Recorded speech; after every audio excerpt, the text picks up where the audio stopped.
कहानी की शुरुआत साल 1846 के समय से होती है, जहां समुद्र के बीच एक पायरेट शिप एक मर्चेंट शिप का पीछा कर रही होती है। जब पायरेट्स काफी करीब आ जाते हैं तो मर्चेंट शिप पर एक आदमी खतरे का बेल बजाने के लिए भागता है, लेकिन पायरेट्स उसे गोली मारकर वहीं गिरा देते हैं। बेल की आवाज सुनकर कैप्टन बोर्डेन अपनी गन उठाता है और अपने आदमियों को लॉग बुक जलाने का ऑर्डर देता है। पायरेट्स शिप पर चढ़कर क्रू मेंबर्स को गोलियों से उड़ाने लगते हैं और कुछ को समुद्र में फेंक देते हैं। बोर्डेन भी पायरेट्स से लड़ता है और कुछ को मारने में कामयाब भी हो जाता है, लेकिन 2 पायरेट्स उसे पकड़ लेते हैं और एक तीसरा पायरेट उसे बेहोश कर देता है। जब बोर्डेन को होश आता है तो उसे पता चलता है कि पायरेट्स ने उसकी शिप पर कब्जा कर लिया है। पैरेट कैप्टन कॉनर बोर्डेन से पूछता है कि उसे अपने खास निशान वाला गोल्ड बार कहां से मिला। बोर्डेन कोई जवाब नहीं देता, लेकिन पैरेट्स को शिप में कुछ नोट्स मिलते हैं जिनसे पता चलता है कि ये मर्चेंट शिप केमन ब्रैक आइलैंड से आई है। 6 दिन बाद केमन आइलैंड पर हम उर्सल को देखते हैं, जो अपने पति बोर्डेन की वापसी का इंतजार कर रही है। वो स्पाई ग्लास से समुद्र में देखती है, लेकिन उसे कुछ नहीं दिखाई देता। दूसरी तरफ बोर्डेन की बहन एलिजाबेथ अपने सीक्रेट बॉयफ्रेंड वेस्टन से मिल रही होती है। वेस्टन उसे यहाँ से भागकर साथ जाने की बात करता है, लेकिन एलिजाबेथ अभी पूरी तरह तैयार नहीं थी। जब उर्सल घर लौटकर गेट खोलती है तो एक अलार्म सिस्टम एक्टिवेट हो जाता है। दरअसल रस्सी से बंधी कुछ बोतलें हिलने लगती हैं, जिससे एलिजाबेथ को पता चल जाता है कि कोई आ रहा है, और साथ ही उर्सल का बेटा आइजैक भी जाग जाता है। आइजैक के पैर ठीक से काम नहीं करते थे, इसलिए उर्सल उसकी लेग ब्रेसेस लगाने में मदद करती है। आइजैक पूछता है कि क्या कोई शिप दिखी, और अपने काउंट में एक और निशान लगाता है, जिससे पता चलता है कि उसके पापा को गए 59 दिन हो चुके हैं। इसके बाद उर्सल एलिजाबेथ को डांटती है कि उसने किचन का ध्यान नहीं रखा, जिसकी वजह से बर्तनों में आग लग गई थी। एलिजाबेथ बस यही कहती है कि वो इस बेकार आइलैंड पर रहते रहते थक चुकी है। उर्सल आइजैक के बर्थडे के लिए एक केक बनाती है और उसे बताती है कि बोर्डेन ने देर से आने की सूरत में तुम्हारे लिए एक तोहफा छोड़ा है। वो तोहफा एक खूबसूरत चाकू था, और यहाँ एक फ्लैशबैक में हमें दिखाया जाता है कि अर्सेल ने इसी चाकू से कभी खुद को और अपने लोगों को कुछ खतरनाक आदमियों से आजाद कराया था। ये हमें आगे समझ आएगा। इसी बीच पर वेस्टन कुछ अजीब से आदमियों के साथ डील करने की कोशिश कर रहा होता है। कुछ देर बाद एलिजाबेथ आइजैक के कमरे में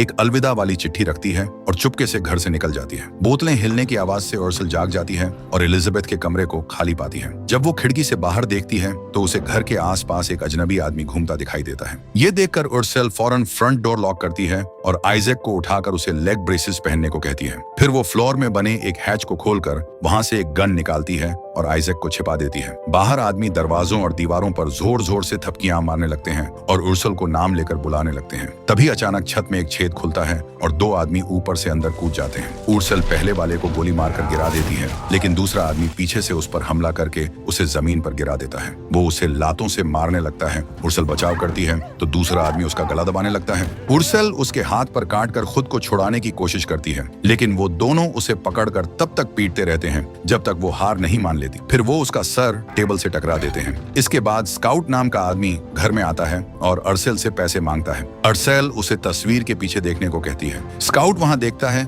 लेकिन सिर्फ चंद सिक्कों से भरा एक डिब्बा मिलता है। वो गुस्से में डिब्बा दीवार पर फेंकता है और गोल्ड मांगता है, लेकिन उर्सल कसम खाकर कहती है कि उसके पास बस इतना ही है। जब वो दोनों गुंडे सिक्के उठाने में बिजी हो जाते हैं तो उर्सल एक लैंप तोड़कर एक गुंडे के चेहरे पर मार देती है और भागने लगती है, लेकिन दूसरा गुंडा उसे पकड़ लेता है, जिससे उर्सल उसके मुंह पर थूकती है। वो गुस्से में उसे जमीन पर पटक देता है और उर्सल फुसफुसाकर आइजैक को कहती है कि वो ठीक है। स्काउट एक खास निशान वाला गोल्ड बार दिखाता है और पूछता है कि बाकी गोल्ड कहाँ है, लेकिन उर्सल बताने से मना कर देती है। जाने से पहले स्काउट अपने आदमियों से कहता है कि इसकी हड्डियां तोड़ दो। इस बीच कॉनर अपने पायरेट्स के साथ आइलैंड पर पहुंचता है। यहाँ के कस्टोडियन को जैसे ही पायरेट्स की भनक लगती है, वो शंख बजवाकर सभी लोगों को चर्च में छिपने के लिए कहता है। पास्टर ब्रैडली भी लोगों को बचाता है। कॉनर पूछता है कि उर्सल कहाँ है, लेकिन कस्टोडियन बताने से मना कर देता है और अपने आदमियों को लड़ने के लिए तैयार होने को कहता है। पायरेट्स पहले गोलियां चलाते हैं और तोप वाले आदमी को मार गिराते हैं। कॉनर कस्टोडियन को हेडबट मारकर गिरा देता है। एलिजाबेथ भी पायरेट्स को देखकर एक झोंपड़ी में छिप जाती है, लेकिन इससे पहले उसने बीच पर वेस्टन की लाश देखी थी, जिससे वो चीख पड़ी थी।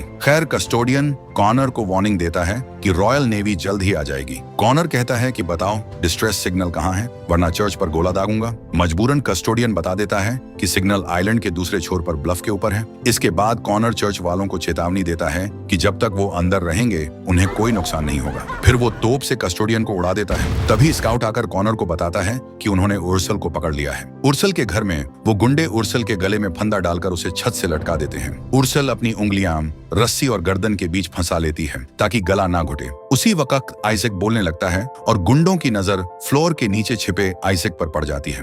अपने बेटे को बचाने के लिए उर्सेल अपना नाटक छोड़ देती है और गुंडों की जबान में बात करने लगती है। वो तेजी से मूव करके रस्सी नीचे खींचती है और एक गुंडे को गिरा देती है। इसके बाद उर्सेल दोनों गुंडों से एक साथ लड़ती है। उसकी फाइटिंग स्किल्स कमाल की थी। वो हाथ में जो भी आता है उसे हथियार की तरह इस्तेमाल करने लगती है। मौका मिलते ही वो भागकर अपना चाकू उठाती है। गुंडा रस्सी खींचकर उसे वापस घसीटने लगता है तो उर्सेल रस्सी काटकर खुद को आजाद कर लेती है। जब एक गुंडा आइजैक को पकड़ने जाता है तो उर्सेल टेबल को लात मारकर उसकी तरफ धकेलती है और दूसरे गुंडे के सर पर कुर्सी तोड़ देती है। फिर वो हैच के ऊपर खड़ी होकर अपने बेटे की हिफाजत करती है। एक गुंडा करीब आता है तो उर्सेल उसे कई बार चाकू मारती है। दूसरा गुंडा उसे दीवार से टकरा देता है। उर्सेल अपनी स्पाई ग्लास से उसे मारती है और चाकू से कई बार वार करती है। दूसरा गुंडा आता है तो उर्सेल उसकी टांग पर वार करके उसके सर में चाकू घोंप देती है। पहला गुंडा अपने भाई को मरता देख गुस्से से पागल हो जाता है और उर्सेल को खिड़की से बाहर धकेल देता है। बाहर भी वो उसे पीटता रहता है, लेकिन उर्सेल एक शेल से उसे गिराकर उस पर टूट पड़ती है और अपने पति के बारे में पूछने लगती है, लेकिन वो आदमी जवाब दे पाता इससे पहले ही मर जाता है। ये सब आइजैक अपनी छिपने की जगह से देख रहा होता है।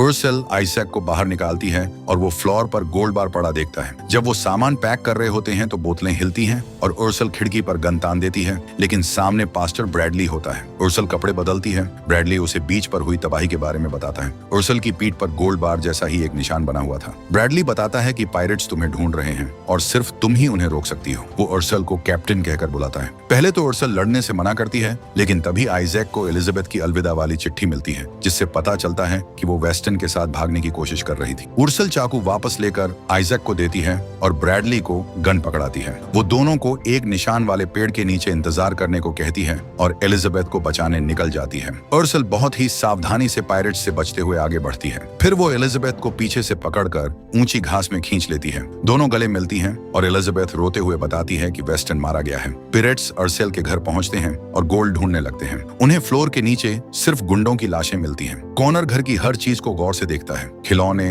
रस्सियां, जमीन पर बने निशान, और समझ जाता है कि उर्सेल का एक डिसेबल्ड बेटा है। जंगल में आइजैक की व्हीलचेयर एक नाले में फंस जाती है तो उसे पैदल चलना पड़ता है। निशान वाला पेड़ पास ही था। तभी वो आवाज सुनते हैं। ब्रैडली अपनी गन निकालता है, लेकिन सामने एलिजाबेथ और उर्सेल होती हैं। चारों साथ मिलकर आगे बढ़ते हैं, इसीलिए जब तक पायरेट्स वहां पहुंचते हैं उन्हें सिर्फ व्हीलचेयर मिलती है। कुछ दूर जाकर उर्सेल एक पेड़ के नीचे छिपाई हुई छोटी नाव निकालती है। एलिजाबेथ और आइजैक को पहले नाव पर बैठाती है। रस्सी खींचकर वो जल्दी से नाले के दूसरी तरफ पहुंच जाते हैं। उर्सेल भी पहुंच जाती है, लेकिन जब ब्रैडली की बारी आती है तो पायरेट्स करीब आ जाते हैं। ब्रैडली फैसला करता है कि वो यहीं रुककर उनका ध्यान भटकाएगा ताकि बाकी लोग भाग सकें। पायरेट्स उसे घेर लेते हैं और कॉनर उसे पहचान लेता है। Black heart Bradley. कॉनर उससे सवाल करता है, लेकिन ब्रैडली कुछ नहीं बताता तो कॉनर उसे गोली मार देता है। तभी पायरेट्स उर्सेल को पेड़ पर देख लेते हैं और गोलियां चलाने लगते हैं, जिससे उर्सेल गिर जाती है। जब एक पायरेट उसे मारने ही वाला होता है तभी घायल ब्रैडली उसे पहले गोली मारकर बचा लेता है। कॉनर एक और गोली से ब्रैडली को मार डालता है, जबकि उर्सेल भागने लगती है। जब पायरेट्स नाला पार करने के लिए पानी में उतरते हैं तो अचानक एक मगरमच्छ उन पर हमला कर देता है। सभी पायरेट्स में भगदड़ मच जाती है। कुछ भागकर दूसरी तरफ पहुंचते हैं, लेकिन मगरमच्छ कई पायरेट्स को मारकर खा जाता है। एलिजाबेथ और आइजैक एक पेड़ के नीचे छिप जाते हैं। उर्सेल पायरेट्स का ध्यान अपनी तरफ खींचने के लिए एक टहनी पर पैर रखती है और भागकर उन्हें अपने पीछे लगा लेती है। वो एक पायरेट पर अचानक हमला करके उसकी गन छीन लेती है। दो पायरेट्स उसे ढूंढ लेते हैं तो वो गन और ब्लेड दोनों से एक साथ लड़ती है। एक तीसरा पायरेट बच्चों को पेड़ के नीचे ढूंढ लेता है। एलिजाबेथ चीखती है। उर्सेल गुस्से में दोनों पायरेट्स को मार डालती है, एक के सर में ब्लेड मारकर और दूसरे का सर एक लकड़ी से कुचलकर। आइजैक चाकू लेकर लड़ने के लिए बाहर आता है, लेकिन उर्सेल पायरेट पर कूदकर उसे पहले ही मार डालती है। नाले में कॉनर मगरमच्छ के मुंह पर गोली मारकर उसे भगाता है। फिर वो जोर से चिल्लाता है ताकि उर्सेल सुन सके। कॉनर उसे ब्लडी मेरी कहकर बुलाता है और धमकी देता है कि अगर उसने सहयोग नहीं किया तो वो उसका पूरा पास्ट सबके सामने खोल देगा। उर्सेल का जवाब होता है कि वो एक मरे हुए पायरेट का सर काटकर नाले के उस पार फेंक देती है। फिर कॉनर एक डील ऑफर करता है, गोल्ड दो और बोर्डन को ले जाओ। बोर्डन अभी जिंदा है और शिप पर है। शाम को उर्सेल के घर पर मिलेंगे। उर्सेल चिल्लाकर कहती है कि डील मंजूर है। इसके बाद उर्सेल अपनी फैमिली को एक छिपी हुई गुफा में ले जाती है, जहां जमीन के नीचे एक सीक्रेट हाइड आउट होता है। एलिजाबेथ सच जानना चाहती है तो उर्सेल बताती है कि कॉनर पहले ईस्ट इंडिया ट्रेडिंग कंपनी के लिए काम करता था। जब उर्सेल बच्ची थी तब कॉनर और उसके लोगों ने उसकी शिप पर हमला किया। उन्होंने उसके माता पिता को मार डाला और उसे किडनैप करके अपने साथ रख लिया। उसकी बॉडी पर टैटू बनाकर उसे अपनी प्रॉपर्टी मार्क किया। पायरेट शिप पर औरतों के साथ जो होता है उससे बचने के लिए अर्सेल ने खुद एक पायरेट बनने का रास्ता चुना। वो लोगों को मारने में इतनी माहिर हो गई कि उसका नाम ब्लडी मैरी पड़ गया। बोडेन को उसके पास्ट के बारे में हमेशा से पता था और उसी ने अर्सेल को नई जिंदगी शुरू करने का मौका दिया। अर्सेल एक बॉक्स निकालती है जिसमें वो सारा गोल्ड था जो उसने कॉनर से चुराया था। फिर वो अपने हथियारों का कलेक्शन चेक करती है, लड़ने के लिए पूरी तरह तैयार। शाम को पायरेट्स बोडेन को अर्सेल के घर लाते हैं और उसे जमीन पर लगे खून के धब्बे दिखाकर डराते हैं कि उसकी फैमिली को नुकसान पहुंचाया गया है। ली कॉनर से पूछता है कि उसे सच में गोल्ड चाहिए या सिर्फ अर्सेल से बदला लेना है, क्योंकि और आदमी खोना ठीक नहीं। कॉनर कहता है कि अर्सेल को मारना मतलब आजादी है। गुफा में अर्सेल अपना पुराना आर्मर पहनती है और तरह तरह के हथियारों से खुद को लैस करती है। निकलने से पहले वो एलिजाबेथ और आइजक को बताती है कि गुफा में एक बोट भी है, तो सेल्स तैयार रखो ताकि वक्त आने पर भाग सकूं। अर्सेल के जाने के बाद एलिजाबेथ को उसका पुराना बाउंटी पोस्टर मिलता है। रात में अर्सेल एक कुएं से बाहर निकलती है और एक ग्रेनेड ट्रैप सेट करती है। फिर तलवार से एक गार्ड को मार डालती है। घर के पीछे से रस्सी फेंक कर एक गार्ड को लटका कर मार देती है। घर के नीचे से स्लाइड करके एक और पायरेट को खत्म करती है। हैच से अंदर घुसकर पीछे से एक और आदमी को मार डालती है। फिर उबलता हुआ बर्तन फ्लोर पर रखकर पूरे घर को धुएं से भर देती है। एक और गार्ड मारने के बाद वो बेडरूम में पहुंचती है और आखिरकार बोडेन को ढूंढ लेती है। बोडेन माफी मांगता है कि उसने थोड़ा गोल्ड लिया था। असल में वो आइजक की मदद के लिए एक डॉक्टर को हायर करना चाहता था। वो पूछता है कि क्या कॉनर की कहानी सच है। अर्सेल मान लेती है कि सच है, लेकिन उसने सिर्फ जिंदा रहने के लिए ये सब किया। अर्सेल बोडेन की चेन नहीं खोल पाती, इसलिए उसके कपड़ों में एक चाकू छिपा देती है और वादा करती है कि एक्सचेंज के दौरान उसे बचाएगी। दोनों एक दूसरे से प्यार का इजहार करते हैं और किस करते हैं। फिर अर्सेल खिड़की से बाहर निकल जाती है। बाहर पायरेट्स उर्सेल को घेर लेते हैं, लेकिन जब वो करीब आने की कोशिश करते हैं तो उर्सेल एक ग्रेनेड एक्टिवेट करके एक पायरेट को उड़ा देती है। कॉनर बाहर आता है और एक्सचेंज को मान जाता है। उर्सेल कुएं से गोल्ड का बॉक्स निकालती है। बोडेन की चेन खोली जाती है। तभी बोडेन अचानक पलटकर कॉनर पर हमला कर देता है। बाकी पायरेट्स गोल्ड लेने की कोशिश करते हैं तो उर्सेल ग्रेनेड्स एक्टिवेट करके और गोलियां चलाकर उन्हें रोकती है। एक छिपा हुआ स्नाइपर बोडेन पर गोली चलाता है, लेकिन बोडेन बचते हुए एक तलवार उठा लेता है। कॉनर उसके चेहरे पर रेत फेंकता है, लेकिन लड़ाई के दौरान दोनों एक ग्रेनेड ब्लास्ट से जमीन पर गिर जाते हैं। इसी भागदौड़ में ली अर्सेल तक पहुंच जाता है और उसकी रस्सी काट देता है, जिससे अब वो ट्रैप एक्टिवेट नहीं कर सकती। दोनों के बीच फाइट शुरू हो जाती है। इसी बीच कॉनर बोडेन पर हावी हो जाता है। ये देखकर उर्सेल हार मान लेती है। कॉनर धमकी देता है कि बोडेन को मार डालेगा। उर्सेल उसे बचाने की कोशिश करती है, लेकिन ली उसके पैर में गोली मारकर गिरा देता है। कॉनर बोडेन की छाती में तलवार घोंप देता है। उर्सेल बोडेन से बात करती रहती है कि वो जागता रहे, लेकिन बोडेन की मौत हो जाती है। ये देखकर उर्सेल के अंदर का गुस्सा फट पड़ता है और वो अपनी तलवार उठाती है, लेकिन कॉनर उसे तुरंत डिसार्म कर देता है। उर्सेल पूछती है कि तुम सिर्फ गोल्ड ले लेते, इतना सब क्यों किया? कॉनर बताता है कि गोल्ड तो क्रू के लिए था, वो यहाँ उर्सेल की बाउंटी के लिए आया है। तब उर्सेल एक मशाल उठाकर गोल्ड बॉक्स से बंधी रस्सी में आग लगा देती है। कॉनर फौरन पीछे हटता है और अर्सेल कुएं में गिर जाती है, ठीक उससे पहले कि गोल्ड के नीचे छिपा बॉम्ब फटता है। कुआं ढह जाता है, लेकिन अर्सेल एक सीक्रेट रास्ते में छिपकर बच जाती है। गुफा में एलिजाबेथ एक पुरानी लॉग बुक पढ़ रही होती है। उसे पता चलता है कि बोडेन पहले एक डॉक हैंड था और वो उर्सेल से तब मिला जब वो कॉनर से गोल्ड लेकर भागने के बाद इस आइलैंड पर आई थी। उर्सेल का असली नाम कुछ और है, लेकिन एलिजाबेथ उसके सिंबल्स नहीं समझ पाती। जब उर्सेल गुफा में लौटती है तो वो तुरंत गिर जाती है। एलिजाबेथ उसके जख्मों की देखभाल करती है। उर्सेल बोडेन की मौत की खबर सुनाती है और मोमबत्ती के वैक्स से अपने जख्म बंद करती है। एलिजाबेथ पूछती है कि लॉग बुक में लिखी खतरनाक कहानियां सच हैं क्या? उर्सेल मान लेती है कि वो एक बुरी इंसान थी, लेकिन एलिजाबेथ उसे यकीन दिलाती है कि वो बदल चुकी है और उसे लड़ना होगा। दोनों मिलकर गुफा में ढेर सारे ट्रैप्स लगाते हैं। तैयारी पूरी होने पर उर्सेल अपनी फैमिली को बोट वाले कमरे में छिपा देती है। जल्द ही पायरेट्स गुफा में घुसते हैं और जमीन पर एक हैच देखते हैं। वो उसे खोलने के लिए एक विंच घुमाते हैं, लेकिन ये ट्रैप था।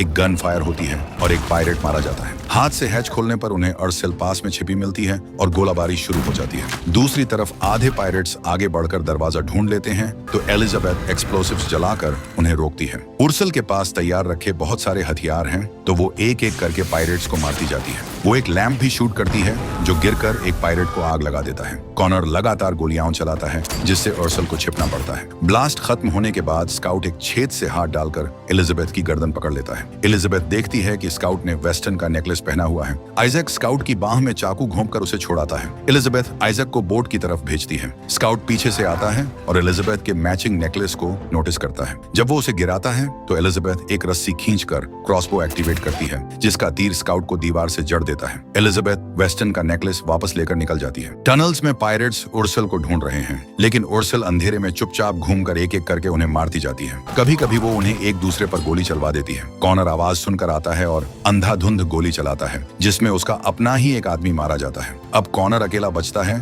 तो अर्सेल एक चट्टान के पीछे छिप जाती है। कॉनर कहता है कि वो आखिरी डुअल चाहता है और गुफा से बाहर चला जाता है। तट पर आइजैक और एलिजाबेथ बोट तैयार करते हैं। ऊपर देखते हैं तो हैरान रह जाते हैं, डिस्ट्रेस सिग्नल जल चुका है। दरअसल कॉनर ने खुद सिग्नल जलाया है क्योंकि वो अर्सेल को नेवी के हवाले करना चाहता था। उर्सल भी गुफा से बाहर आती है और दोनों के बीच तलवारों से आखिरी फाइट शुरू होती है। दोनों कई बार एक दूसरे पर वार करते हैं। उर्सल लगभग किनारे से गिरने वाली होती है, लेकिन बैलेंस बनाकर वापस लड़ने लगती है। दोनों एक दूसरे को कई बार जख्मी करते हैं। उर्सल कॉनर की छाती में तलवार घोंपती है, लेकिन कॉनर हेडबट मारकर उसकी टांग में तलवार घोंप देता है। फिर वो उर्सल को मुक्का मारकर गिराता है और कहता है कि हार मान लो, बाउंटी के लिए तुम्हें जिंदा चाहिए। उर्सल मना कर देती है और जमीन पर गिरी हुई कॉनर की आंखों में रेत फेंकती है। कॉनर अंधा होकर वार करता है, लेकिन उर्सल बचकर उसका वार आग में लगवा देती है। कॉनर जलती हुई लकड़ियां अर्सेल पर फेंकता है, लेकिन अर्सेल उन्हें हथियार बनाकर लड़ती है। कॉनर फिर से उस पर हावी हो जाता है और कहता है हार मानो। उर्सेल कहती है मार डालो मुझे।